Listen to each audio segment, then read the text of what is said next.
How do you want to be remembered? What's your legacy? You owe me money.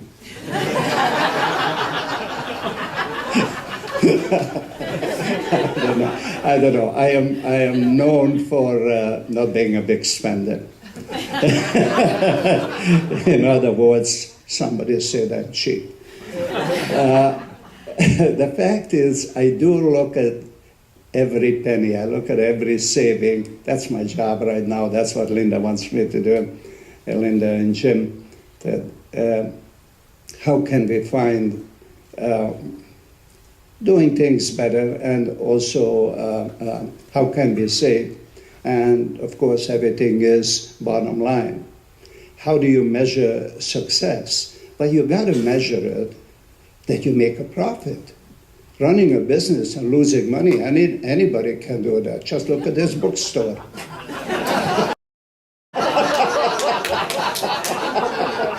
Sorry about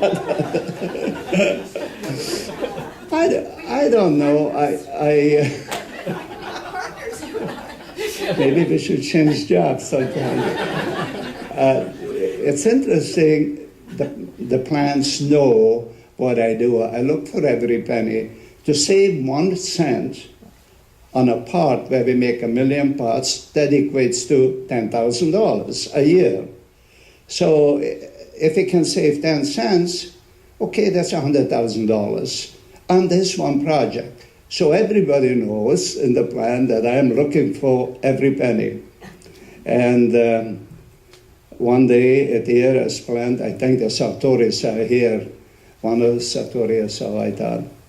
The Italian gang, I call them the Italian gang, we got a big influx of Italian machinists and toolmakers, and some of the best, I must say. Of course, they're Northern Italians. I come out of the office with 3-4 people, the engineers, going on the line to see what goes on. And I see a couple of pennies on the floor. I right away go down and pick them up. I can't pick them up. And they're all watching me, and they glued them on the floor. But, okay, we all had a good laugh. But they all know that I look for every penny. You know, here in time. And now I see them all watching me and laughing. I don't remember the company.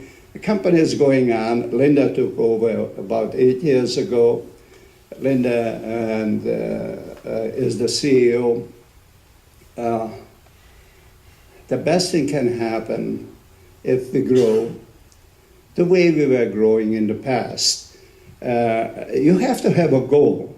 Okay, so I want to be remembered that I always set a goal, and I measure everything. I measure absolutely everything. I read a book. I know it's going to take me 2 minutes a page, so today I want to read 10 pages, 20 minutes, then I have a coffee. But I measure everything. So I'm trying to get this across to people. Measure, have a goal, and just before you reach that goal, move it up a little bit and have a new goal. Every year we write out what we want to do 5 years from now, 10 years from now, and 25 years from now. Of course, 25 years from now is way out, and people laugh at it sometimes, but sometimes it turns out to be it was the right thing to do. About maybe 20% or 15% becomes reality what our goal is. But you should set your goal never too high, should always set them there reachable. But just before you get there, move it up again. So I want to be remembered, measure things and set a goal. You don't want to run a marathon and don't measure it how long it took you. Well, what kind of marathon runner are you? Or you never crossed the finish line. So you're a marathon starter, not a marathon runner.